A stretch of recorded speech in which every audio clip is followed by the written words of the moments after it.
Aprendo en Casa.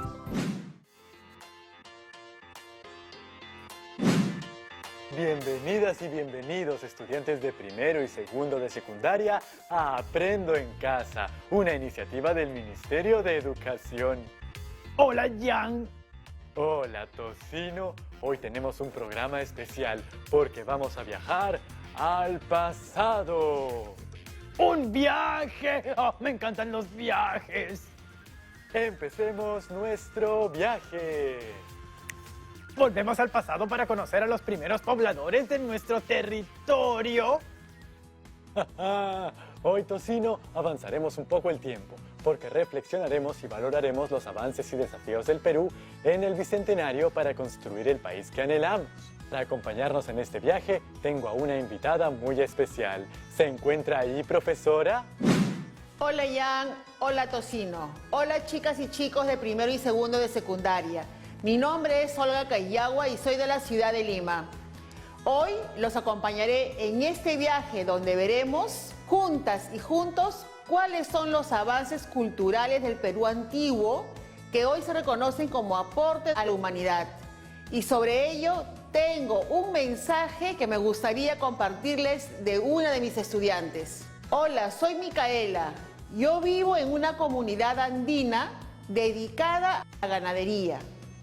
Antes de la pandemia, en vacaciones, llegaban mis primos a visitarnos desde Nazca. Nos encantaba pasear por los alrededores del pueblo. La última vez que vinieron, visitamos algunos restos de antiguas ciudadelas y andenes en los cerros aledaños. Para llegar, teníamos que recorrer un camino angosto y empinado hasta llegar a la cima donde se ubicaban estas construcciones.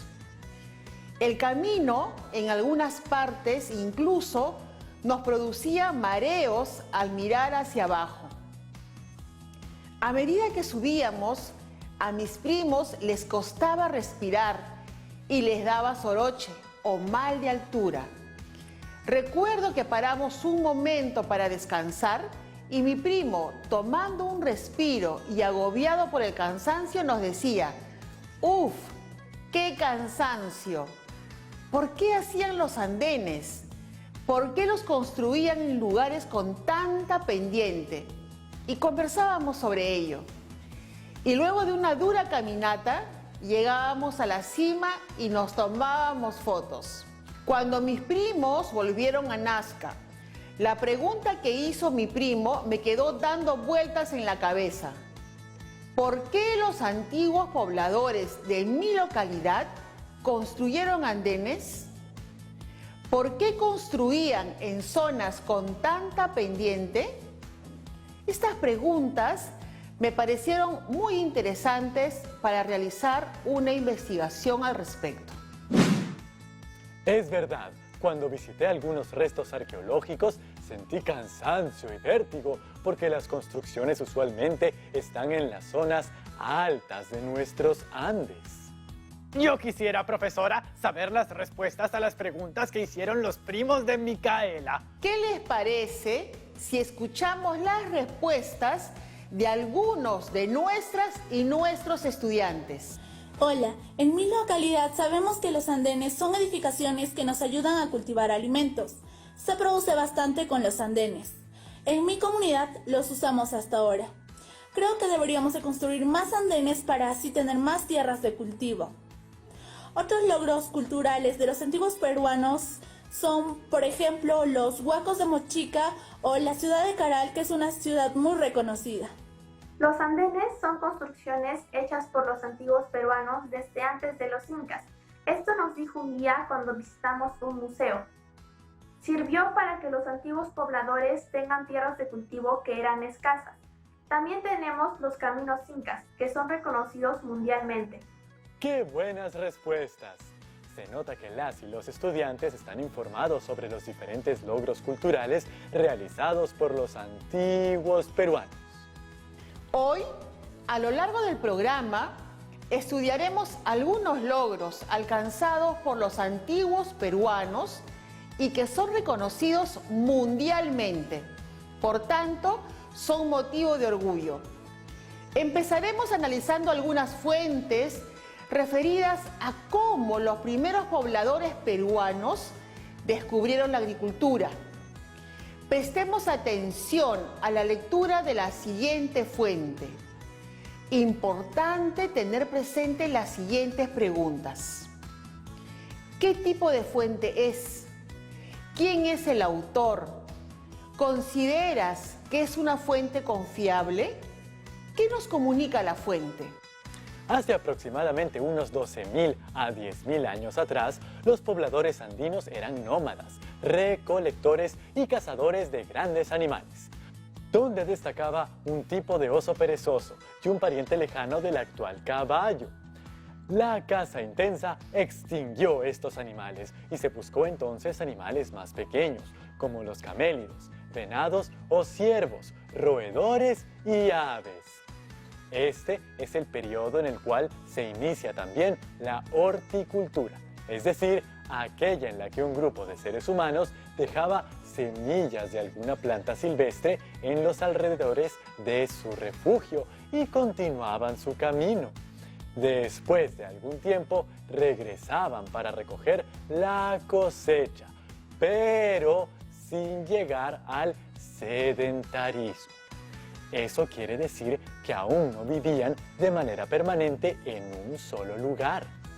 Entre las primeras plantas domesticadas se encuentran las diversas variedades de quinoa y amaranto, o kiwicha. Gracias, Jan. Ahora veamos si pudimos responder las preguntas que planteamos antes de mostrar la fuente. ¡Yo sé! Me di cuenta que es una fuente secundaria, porque fue escrita muchos años después de la época de los primeros pobladores peruanos. Y además da a conocer cómo los primeros hombres empezaron a cultivar las plantas. Lo hicieron sembrando las semillas en lugares cercanos a sus refugios. Después de un tiempo retornaban y comían las plantas que habían sembrado. El autor es Osvaldo Salaverry, un médico que escribe sobre la salud en tiempos antiguos. Creo que es confiable, pues escribe en una revista científica de medicina. Efectivamente, la fuente presentada nos brinda información sobre la primera forma de experimentación para la domesticación de las plantas. Esto se llamó horticultura. Ese fue el primer paso para la agricultura propiamente dicha. ¿Cómo se dio el paso de la horticultura a la agricultura? Para responderla nuevamente, apelaremos a una fuente histórica. Vamos a prestar atención a la lectura de la siguiente fuente y escribiremos la respuesta a las siguientes preguntas. ¿Qué tipo de fuente es? ¿Qué nos comunica la fuente? ¿Quién es el autor? ¿Consideras que es una fuente confiable? ¿Esta fuente contradice o complementa lo leído en la fuente anterior? Hace 5.000 años aproximadamente, los hombres peruanos comenzaron a practicar la agricultura, probablemente a partir del drenaje de las áreas inundadas de los pantanos. Para ello, poco a poco lograron desarrollar un conjunto de conocimientos sobre el desarrollo de las plantas, seleccionar las mejores semillas, saber cuándo se debe sembrar y cuándo cosechar, es decir, tener un conocimiento de las estaciones, saber cuáles son los mejores suelos para cultivarlas, cómo regarlas, la cantidad de agua, frecuencia de riego, entre otros, cómo fertilizar el suelo, clases de abono y cómo controlar las plagas. Esto último se dio mucho tiempo después. Para esa época ya se habían logrado domesticar en los climas cálidos y húmedos plantas como el maní, la yuca y el camote. En los climas fríos y secos, la papa, la quinoa, la oca, el oyuco y en los climas templados, el frijol, el payar, las calabazas y los zapallos. ¡Esta fuente es muy interesante! Y la fuente 1 como la fuente 2 se complementan, pues la primera aborda la primera etapa en la domesticación de las plantas, es decir, la horticultura. Y la fuente 2 trata sobre la segunda etapa, que es la agricultura propiamente dicha. Ambas fuentes nos dan información sobre el proceso completo de la domesticación de las plantas. Luego de leer las fuentes, tengo ahora más información sobre cómo los primeros pobladores peruanos domesticaron las plantas. Pero me gustaría anotar sus ideas para no olvidarlas. Vamos a anotar nuestras ideas con el apoyo del siguiente organizador visual. En la etapa de la horticultura, los seres humanos dejaban semillas de alguna planta silvestre en los alrededores de su refugio y continuaban su camino. Después de algún tiempo, regresaban para recoger la cosecha, pero sin llegar al sedentarismo.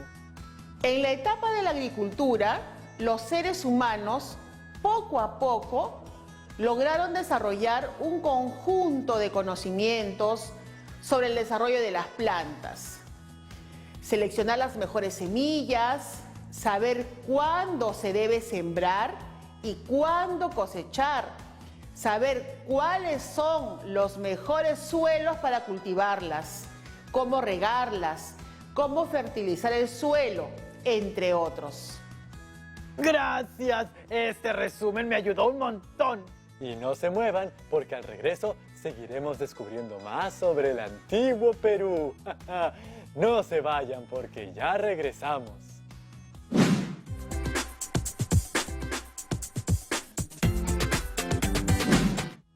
Y estamos de vuelta, chicas y chicos. Mira, Yang, he domesticado esta planta. ¡Oh! Pero yo tengo una pregunta. ¿Se practica la agricultura en todas partes del Perú?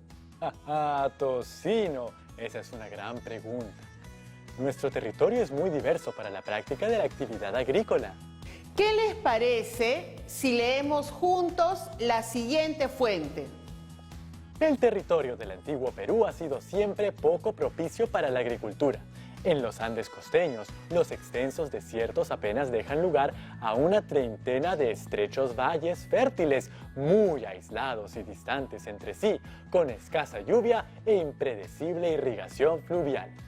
Los Andes cordilleranos ofrecen minúsculos valles o terrenos verticales, igualmente aislados entre la compleja sucesión de elevaciones escarpadas y mesetas inhóspitas.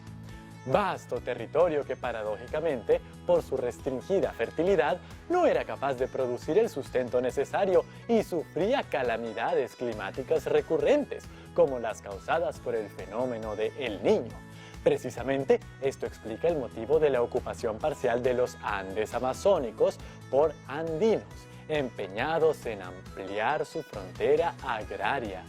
¿Y cómo hicieron los primeros peruanos para desarrollar la agricultura en un territorio tan diverso? Nuestros antepasados crearon soluciones para enfrentar esta realidad. Una solución creativa que desarrollaron los antiguos peruanos fueron los andenes. Los andenes son conjuntos de terrazas escalonadas, construidas en las laderas de las montañas andinas y rellenadas con tierra de cultivo. Muchos andenes contaban con canales de regadío, se regaban de abajo hacia arriba. Contaban también con escaleras por donde ascienden los aradores y escaleritas para acceder a cada terraza. Asimismo, tenían compuertas para la distribución del agua y tenían refugios para protegerse de la lluvia y hornacinas para guardar los alimentos. Leamos la siguiente fuente para comprender mejor cómo los antiguos peruanos superaron los desafíos que el territorio les presentaba. Y busquemos información para responder a las siguientes preguntas.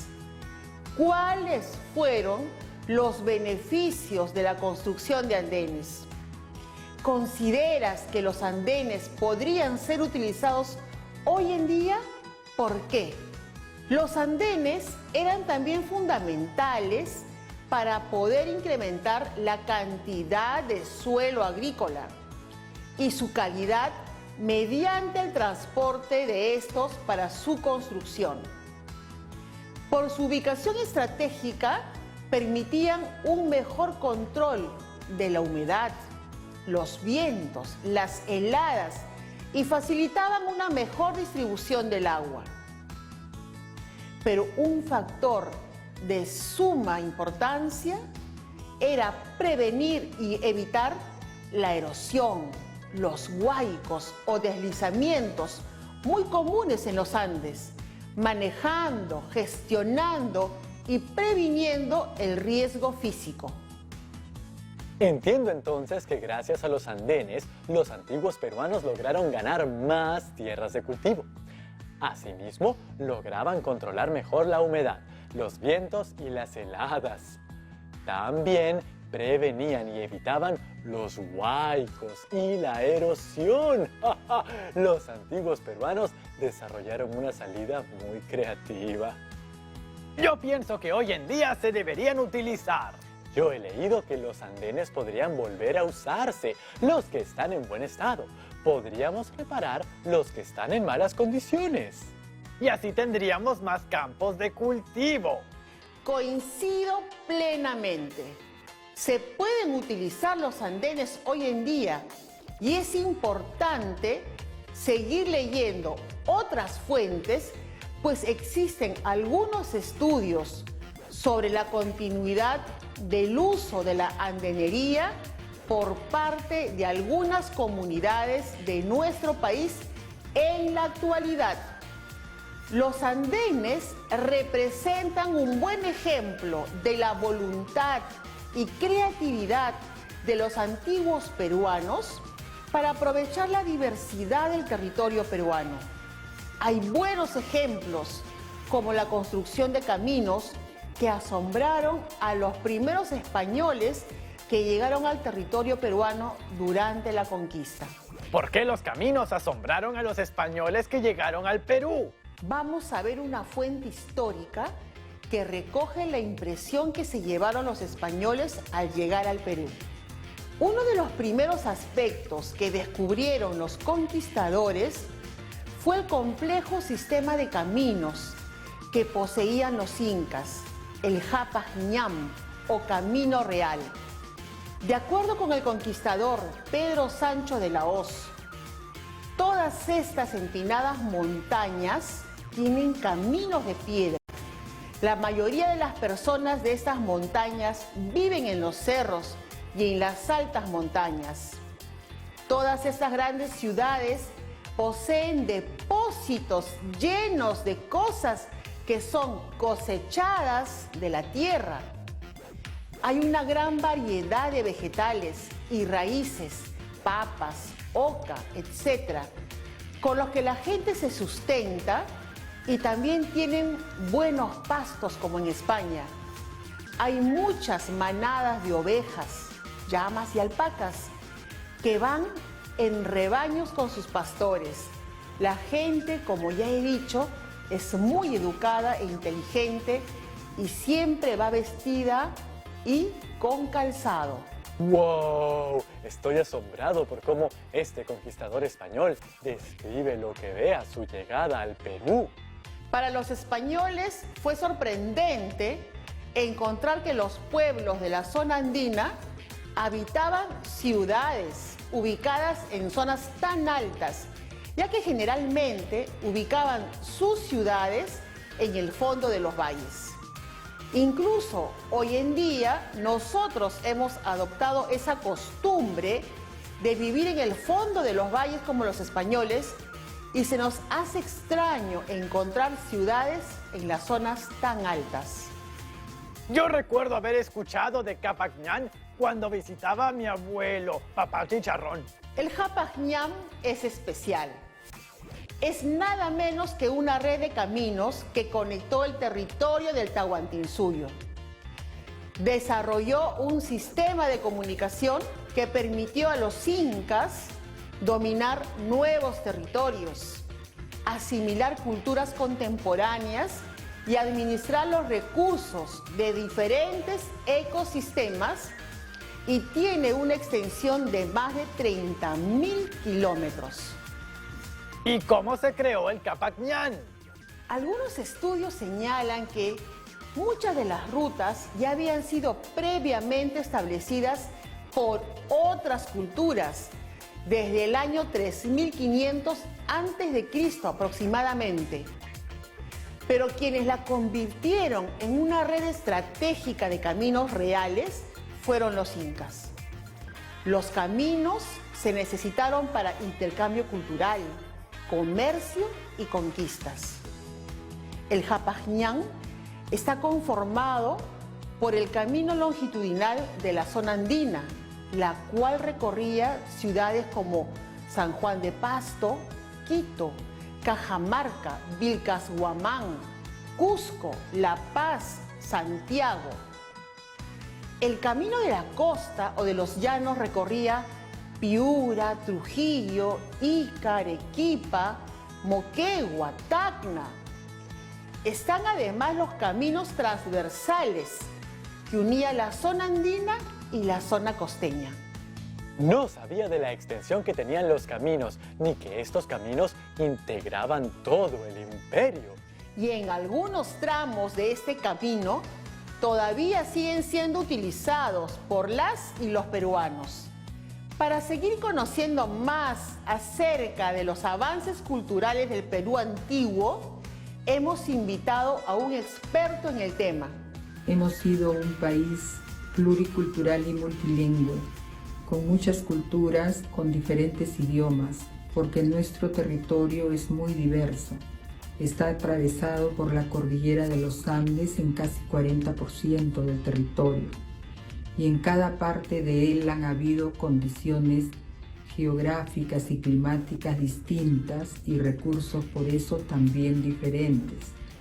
Pero nuestros antepasados que ocuparon este territorio entre 15.000 y 12.000 años asumieron el desafío de desarrollar tecnologías apropiadas para hacerlo productivo y darle continuidad a la vida. Hace 5.000 años, esta civilización en esta parte de América tuvo un avanzado desarrollo muy precoz, y en ese desarrollo mostraron que no habían armas, no habían ciudades amuralladas. Por el contrario, habían especialistas en diversos campos del conocimiento, y en eso podemos decirles a ustedes que somos admiración de América y del mundo, porque hemos sido una civilización caral tan antigua como la de Mesopotamia, un poco más antigua que Egipto y más antigua que las civilizaciones que se crearon en la India y en China. Ellos trabajaban de modo organizado, compartían esfuerzos para salir adelante y resolver problemas. Lograron crear muchas especies agrícolas. Lograron domesticar camélidos, llamas, alpacas, ¿no? Y hoy somos admiración en tecnologías hidráulicas. Lograron manejar el agua de los ríos adecuadamente. Lograron respetar el recurso de la tierra, y de ese modo la vida les era muy favorable. O sea, el bienestar social compartido les dio el buen vivir, y así debemos aprender en este bicentenario que no debemos hacer daño al otro, que es mejor vivir en armonía con la naturaleza, entre los seres humanos y con conocimientos compartidos para poder tener pues ese buen vivir que siempre nos recuerdan nuestros antepasados, en esa herencia cultural que debemos tener presente. Hoy hemos aprendido más sobre los primeros pobladores del Perú. Sí, Jan. Sugiero a las chicas y chicos organizar la información sobre los logros culturales estudiados en el programa, como los andenes y el Hapak Ñan.